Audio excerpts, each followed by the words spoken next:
Hello friends, welcome to శ్రీరు చిలాక్స్. ఇదేంటి ఫిష్ ఫ్రై లాగా ఉంది అనుకుంటున్నారా? కాదండి, బ్రింజల్ తవా ఫ్రై. చాలా బాగుంటుంది, ఒకసారి ట్రై చేయండి. సింపుల్గా చేసేసుకోవచ్చు. మనం ఫ్రైలు లేకపోతే గుత్తొక్కాయ కర్రీలు అలాగే చేసుకుంటాం. ఇలా పెద్ద వంకాయని ఇలా తవా ఫ్రై లాగా ట్రై చేయండి. ఎలా చేయాలో నేను చూపిస్తాను. అంతకంటే ముందు ఎవరైనా ఫస్ట్ నా ఛానల్లో చూస్తున్నట్లయితే ప్లీజ్ సబ్స్క్రైబ్ చేసుకొని వీడియోని లైక్ చేసి పక్కన ఉన్న బెల్ ఐకాన్ని క్లిక్ చేసి ఆల్ అయిన బటన్ పైన క్లిక్ చేసేసుకోండి. నేనైతే 2 పెద్ద వంకాయలని తీసుకున్నా.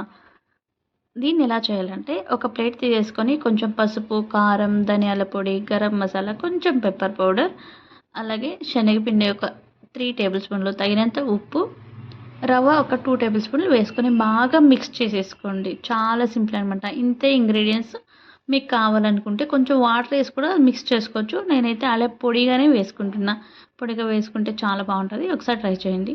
మీరు డీప్ ఫ్రైస్ కూడా కావాలంటే చేసుకోవచ్చు. ఇలా అంతా బాగా కలిపేసుకున్న తర్వాత పక్కన పెట్టేసుకోండి.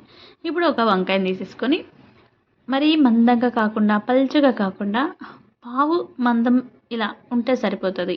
ఆ సైజులో పీసెస్ని కట్ చేసేసుకోవాలి. చూడండి, కట్ చేస్తూ ఉంటే ఫిష్ పీసెస్ ఉన్నట్టు ఉంటాయి కదా, ఈ మందం ఉంటే సరిపోతుంది. అన్నీ ఇలాగే కట్ చేసేసుకోవాలి. ఇవి ఫ్రై లాగా కూడా మనం తినుకోవచ్చు, స్నాక్స్ లాగా కూడా తినచ్చు. చాలా బాగుంటుంది.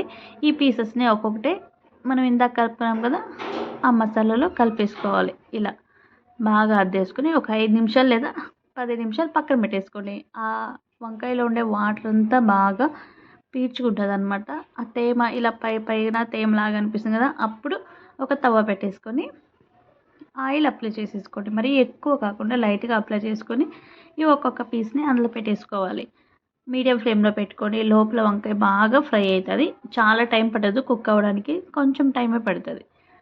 ఇలా అయిపోయిన తర్వాత మళ్ళీ పైన కొంచెం ఆయిల్ అప్లై చేసుకోండి. ఆయిల్ కొంచెం డ్రైగా లేదా మాడిపోయినట్టు అనిపిస్తే కొంచెం ఆయిల్ వేసుకోండి. అంతే. 2 పక్కలను బాగా ఫ్రై చేసుకోవాలన్నమాట. ఇలా చూడండి, ఈ ఫ్రై అయిపోతే సూపర్ ఉంటుంది. మీకు కావాలనుకున్న మధ్యలో ఫోర్క్ తీసుకొని కుచ్చుకోవచ్చు. త్వరగా కూడా కుక్ అయిపోతుంది, త్వరగా అయిపోవాలి అనుకుంటే. అంతే అండి, చాలా సింపుల్ అనమాట. చూడండి ఎంత బాగున్నాయో, ఫిష్ ఫ్రై లాగా. మనం అలాగే కూడా తినేయచ్చు. ఎంతమంది ఇలా ట్రై చేస్తారు కమెంట్ చేయండి.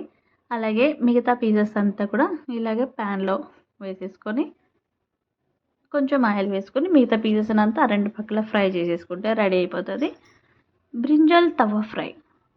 ఎంత బాగుంటుందంటే మనం ఈవినింగ్ స్నాక్స్ లాగా కూడా క్రిస్పీగా ఉంటాయి. ట్రై చేయండి. కొంచెం ఆరిపోతే మెత్తగా అయిపోతుంది. వేడిపైన తినేస్తే క్రిస్పీగా టేస్టీగా ఉంటుంది.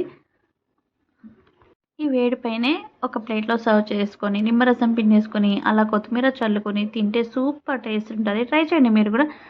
మీరు ట్రై చేసిన తర్వాత మీకు ఎలా వచ్చిందో తప్పకుండా కమెంట్ చేయండి. అంతే సింపుల్గా బ్రింజల్ తవా ఫ్రై రెడీ అయిపోతుంది. చూసారా ఎంత ఎమ్మీగా ఉందో కదా చూస్తూ ఉంటే. మరి ఇంకెందుకు ఆలస్యం, మీరు కూడా ట్రై చేసి మీకు వచ్చిందో తప్పకుండా కమెంట్ చేయండి. అలాగే మీకు నచ్చితే లైక్ చేసి షేర్ చేసి సబ్స్క్రైబ్ చేసుకోండి. ఇప్పుడైతే టేస్ట్ చూద్దాము. క్రిస్పీగా టేస్టీగా సూపర్ ఉంది. ట్రై చేసేయండి.